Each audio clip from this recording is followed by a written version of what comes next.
चलो औज़ुबिल्लाहिमिनश्शैतानिर्रजीम बिस्मिल्लाहिर्रहमानिर्रहीम नहमदुहु व नस्तईनुहु व नस्तगफिरुहु अम्मा बाद औज़ुबिल्लाहिमिनश्शैतानिर्रजीम बिस्मिल्लाहिर्रहमानिर्रहीम। एक बार एक कब्रिस्तान में एक कब्र खोदने वाला था। वो अल्लाह ने उसको ऐसी फजीलत बख्शी थी, इतना इबादत गुजार था कि उसको कब्र वालों के हालात पता चल जाते थे कि उस कब्र वालों के साथ क्या होगा, तो उसको पता चल जाता।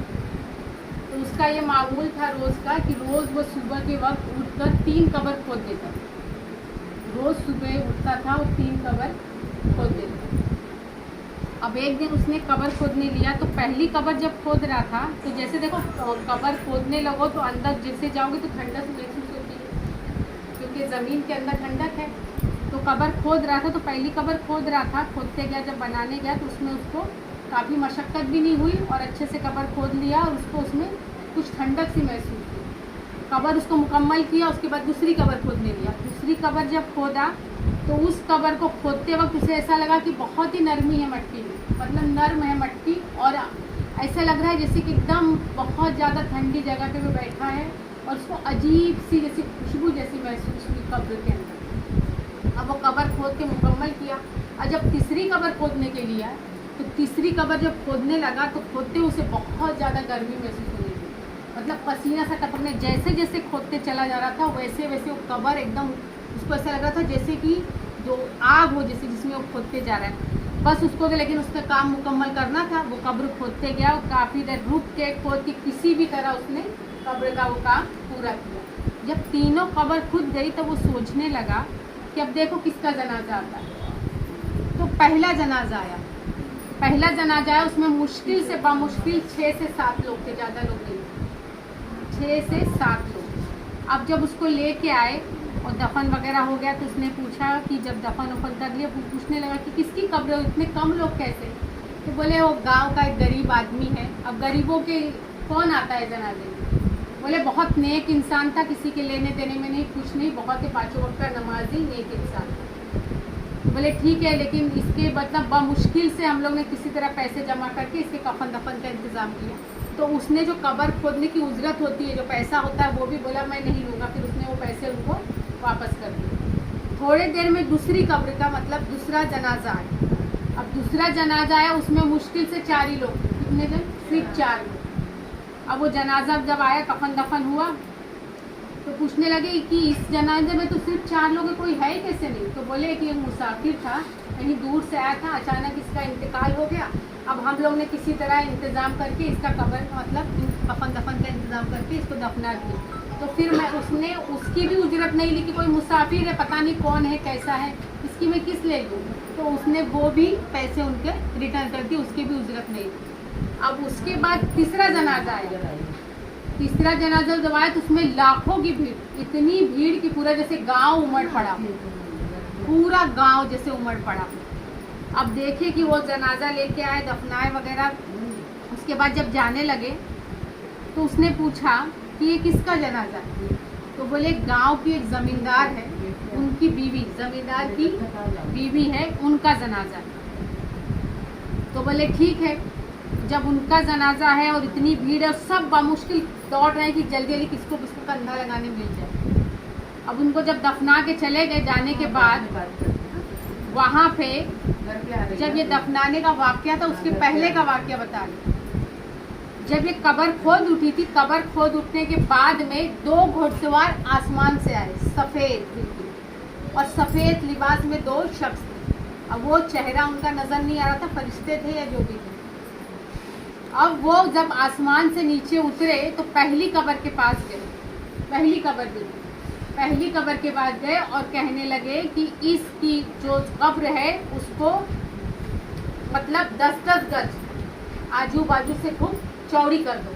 मतलब कितनी होती है मुश्किल से 2 गज ज़मीन होती है ना मुश्किल, लेकिन वो बोले उसको 10-10 गज आगे पीछे से उसको वसी कर दो, मतलब बढ़ा दो। ये कब हुआ वाक़या? दफनाने के पहले। वो बैठे हुए देख रहा था कब्र खोदने वाला। दफनाने के पहले क्या कह दिया गया कि इस कब्र को इतनी इतनी चौड़ी कर दो, मतलब वो जो कब्र में मुर्दा लिटाया जाएगा तो पहले ही वो कब्र वसी हो गई। अल्लाह को पता है, देखो पैदाइश की जगह, मौत की जगह, दफनाने की जगह पहले से ही मतलब अल्लाह ने फिक्स की कि ये बंदा यहाँ पे इसकी पैदाइश होगी, यहाँ पे इसकी मौत होगी, यहाँ पे दफनाया जाएगा। ये पहले से ही लिखा हुआ है कौन कहाँ दफनाया जाएगा। तो वो दफनाने के पहले जब उसकी कब्र खोदी जा रही थी तभी वो फरिश्तों ने आके ये बात कह दी थी कि इसको इतनी इतनी चौड़ी कर दो। इंतज़ाम पहले से ही हो गया।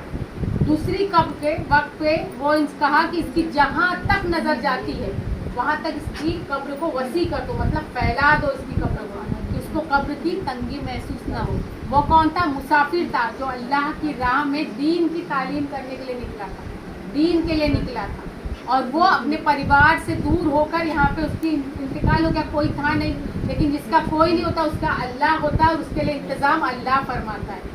तो भले उसके जनाजे में लोग नहीं थे, लेकिन अल्लाह ने फरिश्तों को भेजा और उसकी कब्र को इतनी वसी कर दी गई। तीसरा जो जनाजा था, आप गौर से सुनना, औरतों के लिए ज़्यादा इसमें इबरत लेने की बात है। तीसरा जो जनाजा था वो ज़मींदार की बीवी का था, जो अपने आप को बहुत घमंड महसूस करती थी अपनी खूबसूरती पर। और पूरे इसमें ज़मींदार को भी घमंड था, गुरूर था कि मेरी औरत बहुत खूबसूरत है। और उसको सजा धजा के बिल्कुल ऐसे जेवरात पहना के ऐसे वो बाजार में नुमाइश के तौर पे निकलते थे। और इस तरह ज़मीन में छनकाती हुई पायल और दागिने निकलती थी कि सब जन देखे बाल और बिखेर थी। उस वक्त जब वो निकलती थी तो ज़मीन उसको बद्दुआ देती थी, क्योंकि साज और सिंगार किसके लिए? सिर्फ शौहर के लिए। सज धज के निकलना और लोगों को गुनाह की तरफ दावत देना। जो जिनकी निगाह पड़ती थी तो वो गुनाह में शामिल होते थे, उनके अंदर वो पैदा होती थी वो चीज़।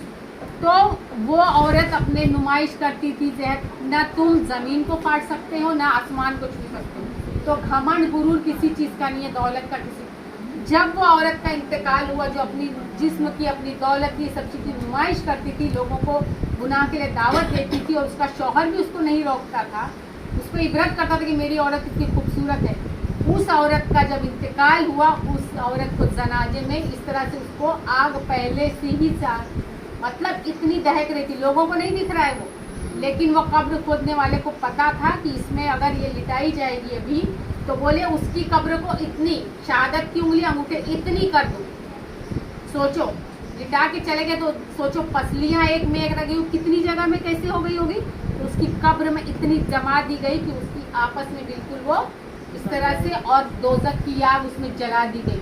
तो तुम दुनिया को अगर दिखाना चाहते हो अपनी दौलत, अपनी शोहरत या अपना माल, अपना जेवर, अपना हुस्न, तो कब्र में जाने की तैयारी इंसान पहले से सोच ले कि कब्र में क्या हिसाब किताब होगा। तो ये वाकया इबरत के लिए इसलिए बताए कि हम जो हमारे यहाँ इंतकाल होने से पहले वहाँ कब्र में सारी तैयारियाँ हो जाती है कि ये बंदा आ रहा है तो उसके लिए किस तरह से कब्रें तैयार की जाएंगी, कि उसकी कब्र वसी होगी, कि जन्नत की बाग में से बाग एक होगी, कि दोज़ख की आग में से एक आग होगी। तो ये सब चीज़ सोच लेना। जो औरतें मतलब जिस तरह से बाल खोल के हुस्न की तरफ निकलती है ना, बालों के बाल दोज़ख में उल्टी लटका दी जाएंगी, और जो लिपस्टिक लाली वगैरह लगा के निकलती है ना, तो उनके दो होठ जो है ना ज़मीन तक लटके रहेंगे। और दोज़ख में, और जो मतलब चेस्ट वगैरह इस तरह से ओढ़नी वगैरह नहीं लेती, वो लोग बोलने के लिए भी शर्म आती कि उनको चेस्ट के बल कब्र में उस तरह से दोज़ख में लेटाया जाओ, नीचे से दोज़ख की आग धड़क रही होगी। क्योंकि तुम अगर कोई चीज़ इस तरह से निकलती हो तो तुम आम लोगों को दावत दे रही हो और उनको गुनाह के लिए आमादा करी, तो तुमको उससे ज़्यादा गुनाह तुम्हें है कि तुम इस तरह से उनको, क्योंकि औरत का हुस्न दिखाने के लिए नहीं है, पाक पर्दे की चीज़ है, जिसलिए जितनी ढकी मुंदी रहेगी अल्लाह उस बंदी का खुद मुंतजिर होगा जो पर्दे की हालत में रहेगी। क़यामत के दिन अल्लाह उस बंदी से खुद खिताब करना चाहे। तो अल्लाह हम सब को कहने सुनने से ज़्यादा अमल की तौफीक दे, और अल्लाह और उसके बताए हुए रास्तों पर चलने की तौफीक अता फरमाए, और इन सब वाक़यात से इबरत हासिल करने की तौफीक अता फरमाए। आमीन। किसी को भाई कोई बात बुरी लगी हो तो मैं माफ़ी चाहूँगी, लेकिन ये बातें हकीकत हैं और ये बातें होंगी। तो हमें आज, हम कोई नहीं जानते कि कल हमारी मौत आएगी कि कब आएगी। मैं अभी बात कर रही हूँ, मुझे नहीं पता कि अगले पल मर जाऊँगी। तो अगर अल्लाह इसी से हमको इबरत दे और हमें इस नेक रास्ते पे चलने की तौफीक अता करे। चलो सलाम पढ़